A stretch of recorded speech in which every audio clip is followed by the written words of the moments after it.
Good day, ladies and gentlemen. Rosa here of Splat Communications and Simplified Strategic Solutions. But before we start, please allow us to make a few requests.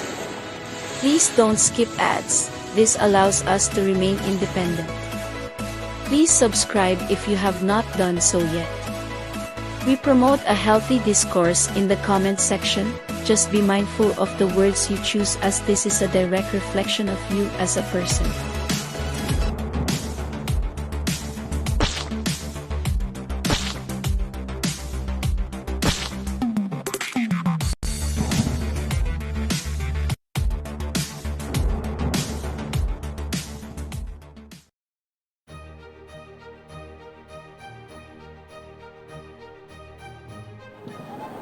To all the distinguished officials here today, namely Senator Aimee Marcos, Governor Matthew Marcos Manotoc, my seatmate Congressman Angelo Marcos Barba, Vice Governor Cecilia Araneta Marcos, to the Sangguniang Panlalawigan of the 1st and 2nd District, City and Municipal Mayors na imbag nga malentayo amin na po. I stand before you a humble and grateful man, so I would like to start my speech with a message of thanks. Thank you first to my family, whom could not make it today due to impending preparations for a certain presidential inauguration in 3 days' time. But I would like to thank them for their unwavering support, unwavering guidance, and constant push that they gave me throughout the campaign. Secondly, to my political fairy godmother, si Ma'am Senadora Aimee Marcos, whom without you I probably would not be here. So I have unending thanks and gratitude to you, ma'am. And of course, to my political kuya, Governor Matthew Marcos Manotoc, thank you, sir, for all the help you have given me, for all the guidance you have provided. And of course, to Vice Governor Cecilia Araneta Marcos, to Congressman Angelo Marcos Barba, and to all the mayors, vice mayors, barangay kapitans, and certain and numerous officials who assisted me in the campaign. I will be forever indebted to everything that you have done. I must admit to all of you that the night before Election Day was a night filled with no sleep, lots of stress, lots of nervousness, and certainly a lot of anxiety. Naalala to ni Gov, pero nung madaling araw na, tinawagan ko siya at sinabi ko, tama ba yung desisyon ko na tumakbo bilang diputado itiyo ng distrito? Tama ba na ito ang naging desisyon namin? Pero po, nung dumarating na ang resulta, that nervousness became one of pride and one of joy. Not only because I was able to garner 105,000 votes, but because I became the first Marcos to run in the 1st District of Ilocos Norte and emerge victorious. But me becoming congressman of the 1st District means that we must now tackle the problems that face us, not only in Ilocos Norte, but in the entire country. We face an economy that is ridden with rising prices, inflation, higher gas prices due to a war which we cannot control.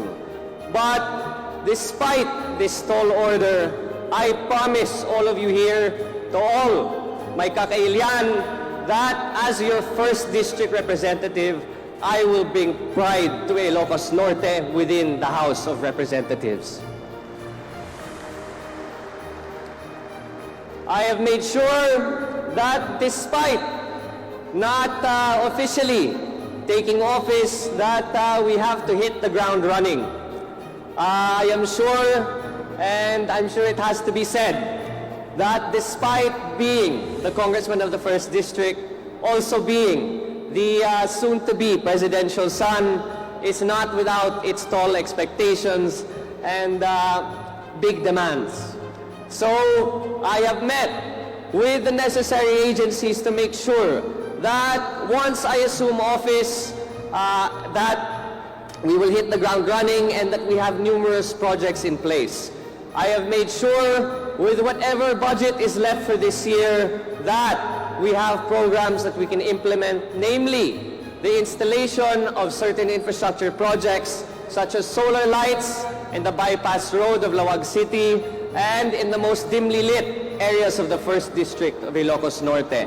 Secondly, to bring back the employment that we have lost due to the pandemic, I have reinitiated, after speaking with the Department of Labor and Employment, the government internship program, which has unfortunately taken a backstage in recent time, and that is to not only provide the short-term remedies that TUPAD would provide, but give a 6-month internship program to 18 to 30-year-old applicants to work in any agency of government in Ilocos Norte paid for by the district office.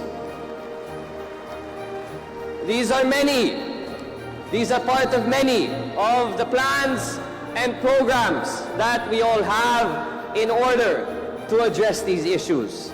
But to be able to curtail these programs, I must ask of you that the time for politics has come to an end. The time for public service in Ilocos Norte has begun. So we here, no matter what political color, red, green, pink, blue, or white, I ask that we stand together as one Ilocos Norte, as one solid North.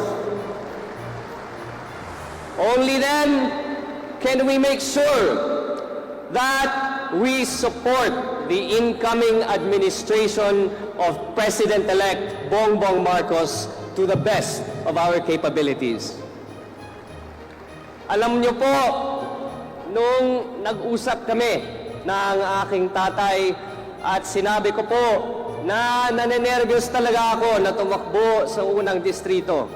Sinabi niya po sa akin, alam niyo Sandro, nung nakaraan po at pumunta kami sa Hawaii, nung lahat po ng tao ay hindi na lumalapit sa akin, ang mga tao lang na tumulong sa amin ay ang mga Ilocano. Kaya po, ang sinasabi ko ngayon, kailangan lahat po kayo rito ay naging kasama namin sa kahirapan. Dapat na dapat magkasama rin tayo sa tagumpay. Kaya po, I am hoping that from this day forward, we bring forth that message of unity, not just as a campaign message, not just as a campaign slogan, but that we live by it over the next 6 years of this incoming administration. But once again, I am here to say thank you and give my gratitude as the new kid on the block. And it makes me so happy to say that I am here, Congressman-elect Ferdinand Alexander Marcos, not just ready to serve, but now at your service, Apo. Diyos unay, tiyag nina, agbiag, Ilocos Norte, Apo.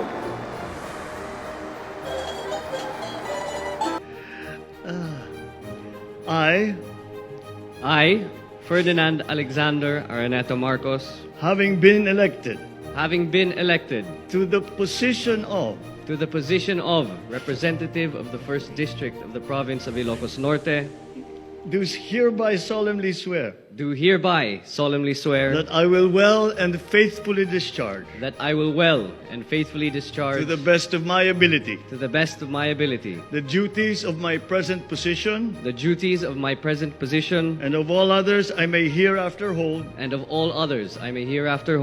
under the Republic of the Philippines, that I will support and defend the Constitution of the Philippines, that I will bear true faith and allegiance to the same, that I will obey the laws, legal orders, and decrees promulgated by